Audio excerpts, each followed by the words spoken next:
खोली ला हम फेसबुक लौके अजबे गजबे लुक। अरे क्या, जरा हमको भी दिखाओ। कि जब खोली ला हम फेसबुक लौके अजबे गजबे लुक। नंबर भी दूंगी खुद कॉल भी करूंगी, लव यू बोल के सुनाऊंगी। शेयर करो पोस्ट 5 लोगों को तो मैं पूरा खोल के दिखाऊंगी। क्या क्या क्या? शेयर करो पोस्ट 5 लोगों को तो मैं पूरा खोल के दिखाऊंगी। शेयर कराती है, पैसा कमाती है, कुछ भी दिखाती नहीं, मामू बनाती है। म्यूजिक बाय सतेंद्र जी। मामू बनाती है, मामू बनाती है, खोल के दिखाऊंगी।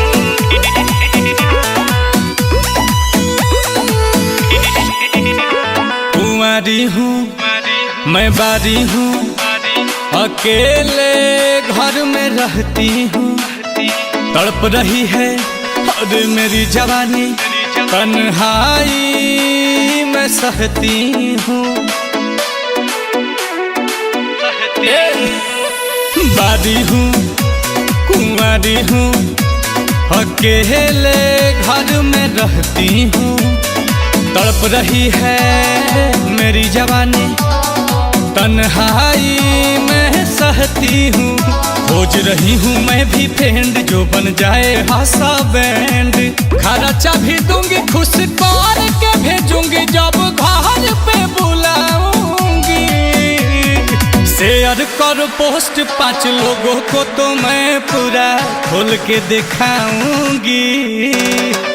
शेयर करो पोस्ट 5 लोगों को तो मैं पूरा खोल के दिखाऊंगी। मामू बनाती है, मामू बनाती है, मामू बनाती है, मामू बनाती है।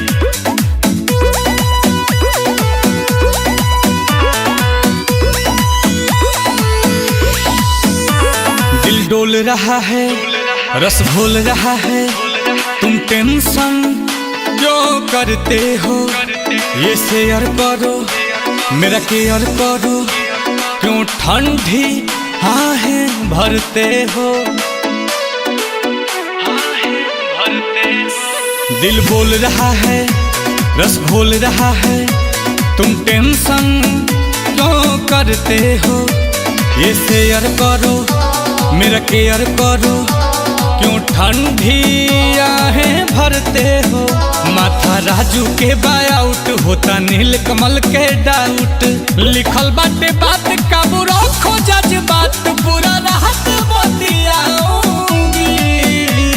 शेयर माई पोस्ट 5 लोगों को तो मैं पूरा खोल के दिखाऊंगी। क्या क्या क्या? शेयर करो पोस्ट 5 लोगों को तो मैं पूरा खोल के दिखाऊंगी। अच्छा लगे तो शेयर करें।